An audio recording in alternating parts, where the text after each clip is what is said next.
நாக சைத்தன்யாவுடைய மனைவி சோபிதா கர்ப்பமா இருக்கிற நியூஸ் தான் இப்போ சோசியல் மீடியால வைரல் ஆயிட்டு வருது. தெலுங்கு சினிமாவில் மிக பிரபலமான நடிகர்ல ஒருத்தர் தான் நாக சைத்தன்யா. இவரோட நடிப்புல வெளிவந்த படங்கள் எல்லாமே மக்கள் மத்தியில நல்ல வரவேற்பை பெற்று வருது. அந்த வகையில ரீசெண்டா நாக சைத்தன்யா நடிப்புல வெளிவந்த படம் தான் தண்டே. இதை தொடர்ந்து மேலும் படங்களை கவனம் செலுத்திட்டு வராரு. நாக சைத்தன்யா சமந்தாவா கடந்த 2017 காதலிச்சு திருமணம் செய்து கொண்டாரு. இவங்க ரெண்டு பேருமே தென்னிந்திய சினிமாவில் மிக பிரபலமான ஜோடியா வளம் வருவாங்க எதிர்பார்க்கப்பட்ட நிலையில சமந்தா நாக சைத்தன்யா ரெண்டு பேருமே பிரிய இருப்பதா 2021 சோசியல் மீடியால அறிவிச்சிருந்தாங்க. இவங்களுடைய பிரிவு ரசிகர்களுக்கு மட்டும் இல்லாம பிரபலங்களுக்குமே அதிர்ச்சி தான் கொடுத்திருந்தது. இவங்களுடைய விவாகரத்துக்கு அப்புறமா நாக சைத்தன்யா நடிகை சோபிதாவை காதலிச்சாரு. இவங்களுக்கு கடந்த வருடம் ஆகஸ்ட் மாதம் நிச்சயதார்த்தம் நடந்தது.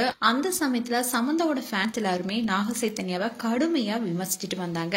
அதை தொடர்ந்து டிசம்பர் மாதம் நாக சைத்தன்யா அண்ட் சோபிதா ரெண்டு பேருமே திருமணம் செஞ்சுக்கிட்டாங்க. இந்த திருமணத்துல குறைந்த எண்ணிக்கையிலான உறவினர்கள் நண்பர்கள் மட்டுமே பங்கேற்று வாழ்த்து தெரிவிச்சிருந்தாங்க. திருமணத்துக்கு அப்புறமா இவங்க ரெண்டு பேரும் தங்களுடைய கெரியர்ல அதிகமா கவனம் செலுத்திட்டு வந்தாங்க. இப்படி இருக்கும் நிலையில தான் நாக சைத்தன்யா சோபிதா தம்பதிக்கு விரைவில் குழந்தை பிறக்க இருப்பதா ஒரு நியூஸ் வைரல் ஆயிட்டு வருது.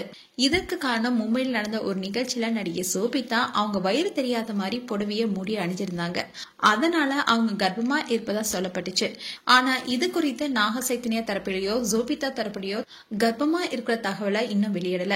இது குறித்து அவங்க சொன்னால் மட்டுமே உண்மை தெரிய வரும். மேலும் நாக சைத்தன்யா சோபிதா குறித்து உங்களுடைய கருத்துக்களை கமெண்ட் செக்ஷன்ல சொல்லுங்க. இது போன்ற வீடியோஸை பார்க்க நியூஸ் தமிழ் கிட்ஸ் சேனலை சப்ஸ்கிரைப் பண்ணுங்க. மறக்காம நோட்டிபிகேஷன் பட்டனை கிளிக் பண்ணுங்க.